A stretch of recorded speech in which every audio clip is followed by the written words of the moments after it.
to show you the new map of the United States of America, and you may not be able to see this very well. We have 50 states in the United States, but this is megaregions. Megaregions. Mega-regions. Mega, large. Mega-regions. These are the city-states.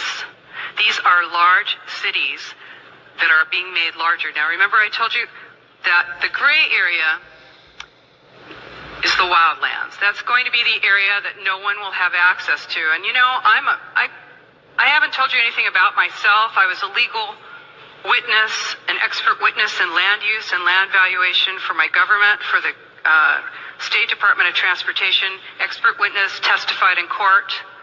And I found out about this because I saw that people were not being able to use their land. And I looked behind that and I found Agenda 21. This is true. Okay, the federal government of the United States is doing this, is in process of creating megaregions, which are essentially crossing national boundaries. This is Cascadia. It used to be a portion of Washington State, Oregon State, Idaho, and Vancouver area, British Columbia in Canada. The Southern California and Texas Triangle areas include part of Mexico. This breaks national boundaries, it breaks state boundaries, it breaks county boundaries. It's also a project of the Ford Foundation and the Rockefeller Foundation. Regionalization and world government. You use trade agreements to destroy boundaries, and you actually cannot make local law that breaks those treaties. Three pillars of United Nations Agenda 21 are economy, ecology, and equity, the three E's, the social equity. And everyone sort of thinks that they know what that means, the idea of social equity. It must mean that, well, everyone's going to have access to clean water and clean air, and no one's property is going to be used as a dumping ground because they are at a poverty level. But really what social equity is about impoverishing huge portions of the population and bringing down the developed nations.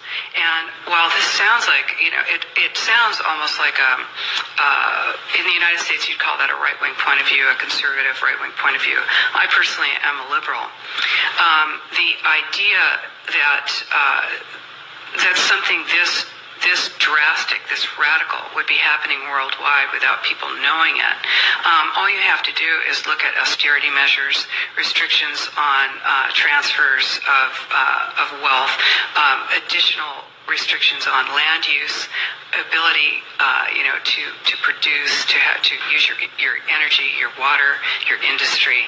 All of this is happening in developed nations. So when you have your infrastructure attacked like that, it's going to have a tremendous impact on your ability to prosper, as well as the idea that that everything that we're looking at now is destined to collapse our economies, because the idea, this is a corporatocracy. It's a totalitarian state being developed right now all over the world. And what major corporations want in this fascist development is to be able to have full movement of workers without borders or boundaries, to be able to move their goods through without regulations, and to reduce wages. And so this is the goal. So this is what you find with social equity. That's the code for social equity for this movement and reduction of the population. So, and of course, economy and ecology is about bringing into balance economy. These are the three circles: economy, ecology, and social equity. And where they meet in the center is balance. But really that balance is a communitarian balance. So it's not balance of well-being of the people. What it is it's a balance for corporations so that they can exploit and control and have populations in an area, in tightly packed, dense areas, so that they can be surveilled and managed. And this is what that balance looks like as far as the development of totalitarian state is.